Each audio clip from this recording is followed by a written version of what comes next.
Panorama group, जो सोचता है वो करता है। नमस्कार, आप देख रहे हैं न्यूज हाट। मैं हूं कुमोद कुमार। जिस तरीके से दिल्ली में सर्दियां बढ़ रही है, उसके बाद से राजनीतिक पारा हाई हो चुका है। राजनीतिक पारा हाई इसलिए हो चुका है क्योंकि स्मृति ईरानी दिल्ली में एक्टिव हो गई है। जब से अमेठी से हारने के बाद दिल्ली आई है, यहाँ लगातार कई जो है सदस्यता अभियान में वो दिखी नजर आई। क्योंकि बीजेपी का सदस्यता अभियान के दौरान जो है अलग अलग आयोजनों में दिखे, और बीजेपी की जो आईटी सेल की जो बैठकें लगातार हो रही है विधानसभा चुनाव को लेकर, उसमें भी वो लगातार सक्रिय नजर आ रही है। क्योंकि दिल्ली में फरवरी में विधानसभा के चुनाव होने हैं, ऐसे में लगातार जो है कई नेता और मंत्री बीजेपी के है वो एक्टिव नजर आ रहे हैं। चूंकि स्मृति ईरानी अमेठी से हारने के बाद जो है दिल्ली में महिला वोट बैंक साधने के लिए बीजेपी जो है इसको लेकर जो है प्रयास कर रही है। जिस तरीके से अरविंद केजरीवाल ने आतिशी मारलेना को सीएम बनाया, उसके काट को लेकर जो है स्मृति ईरानी का प्रयोग जो है बीजेपी कर सकती है। चूंकि जिस तरीके से स्वाति मालीवाल के साथ जो है शीश महल में मार पिटाई हुई, उसके बाद से लगातार जो है अरविंद केजरीवाल की छवि महिला विरोधी की होती जा रही थी। उसके बाद से लगातार ये कहा जा रहा था कि अरविंद केजरीवाल महिला विरोधी है। उसके बाद से अरविंद केजरीवाल ने इस्तीफा दिया और शराब घोटाले में जेल जाने के बाद जब बाहर आए तो वो आतिशी मारलेना को सीएम फेस बनाया। चूंकि महिला विरोधी का जो छवि था उसको हटाने के लिए वो आतिशी मारलेना को सीएम बनाया। उसके बाद से बीजेपी भी नए नए प्रयोग कर रही है। क्योंकि आतिशी मारलेना जो है फरवरी तक जो है सीएम रहेंगी। क्योंकि आतिशी मारलेना जो है कालका से विधायक भी है। आतिशी मारलेना कई मुद्दों में सक्रिय रही है, लगातार वो बीजेपी को घेरती नजर आती है। इसीलिए उसके काट को लेकर जो है स्मृति ईरानी को बीजेपी आगे जो है लाने की कोशिश कर रही है। स्मृति ईरानी जो है दिल्ली आने के बाद अपना वोटर आईडी कार्ड भी बना लिया है।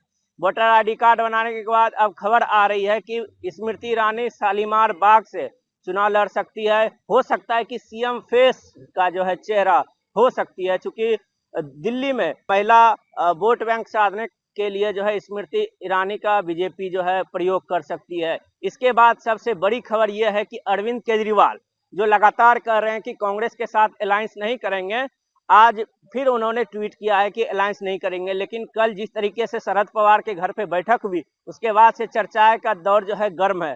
गर्म इसलिए है कि चूंकि कांग्रेस और आम आदमी पार्टी लोकसभा चुनाव में है, जो 7 लोकसभा सीटें हैं उस पे जो है कांग्रेस 3 और आम आदमी पार्टी 4 सीटों पे चुनाव लड़ी थी। उसके बाद से हार का सामना करना पड़ा था। लेकिन जिस तरीके से कल बैठक हुई इंडिया अलायंस की शरद पवार के घर पे, उसके बाद से खबर निकल के आ रही है कि अरविंद केजरीवाल जो है इंडिया अलायंस के साथ चुनाव लड़ सकते हैं। चूंकि खबर यह है कि अरविंद केजरीवाल की आम आदमी पार्टी 50 सीटों पे, दिल्ली में 70 विधानसभा सीटों पे 50 सीटों पे चुनाव लड़ सकती है। उसके बाद से बिहार की आरजेडी जो मुख्य घटक दल है वो भी चुनाव इसमें लड़ सकती है, वो 2 सीटों पे चुनाव लड़ सकती है। और समाजवादी पार्टी जो उत्तर प्रदेश की मुख्य पार्टी है अखिलेश यादव की, वो भी 2 सीटों पे चुनाव लड़ सकती है। और एनसीपी शरद पवार वो भी 1 सीटों पे चुनाव लड़ सकती है। 70 विधानसभा सीटों में जिस तरीके से अलग अलग पार्टी के लोग एक्टिव नजर आ रहे हैं, उसके बाद से इंडिया अलायंस के जो नेता हैं वो भी एक्टिव नजर आ रहे हैं। क्योंकि जिस तरीके से जो है घर पे इंडिया अलायंस की बैठक हुई, केजरीवाल जो है आज 3:30 बजे के आसपास ईवीएम को लेकर जो है चुनाव आयोग के पास गए। लेकिन दूसरी तरफ जब इंडिया अलायंस की बैठक हो रही थी, उसके बाद जो है संजय झा जो जदयू के कार्यकारी अध्यक्ष है, उनके घर पे भी अमित शाह की बैठक चल रही थी।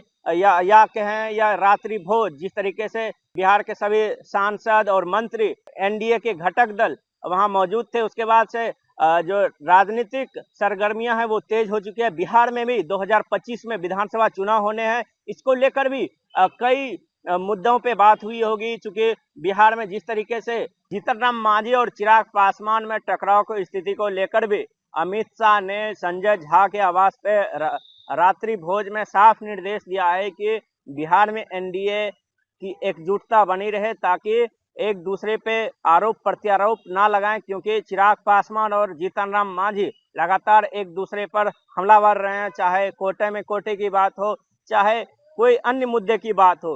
क्योंकि चिराग पासवान और जीतन राम मांझी एक दूसरे पर लगातार जो है हमला करते रहे हैं।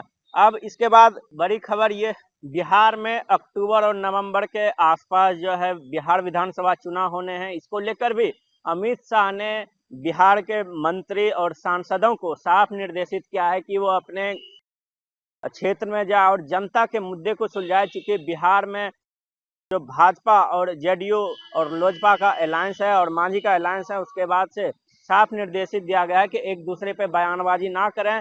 चूंकि बिहार में विधानसभा का चुनाव है, एकजुटता बनी रहे। और जिस तरीके से बिहार में उपचुनाव भी हुआ, उसके बाद से लगातार जो है देखा जा रहा है कि अलग अलग एनडीए के घटक दल बयान दे रहे हैं कि बिहार में 243 सीटों में से 230 सीटें जो है एनडीए जीतेगी। आरजेडी भी लगातार हमलावर है, ईवीएम को लेकर घेर रही है। और उपचुनाव में 4 सीटें जीतने के बाद जो है एनडीए का हौसला बुलंद है। दिल्ली और देश की तमाम बड़ी खबरों को देखने के लिए तब तक देखते रहे न्यूज़ 8। धन्यवाद।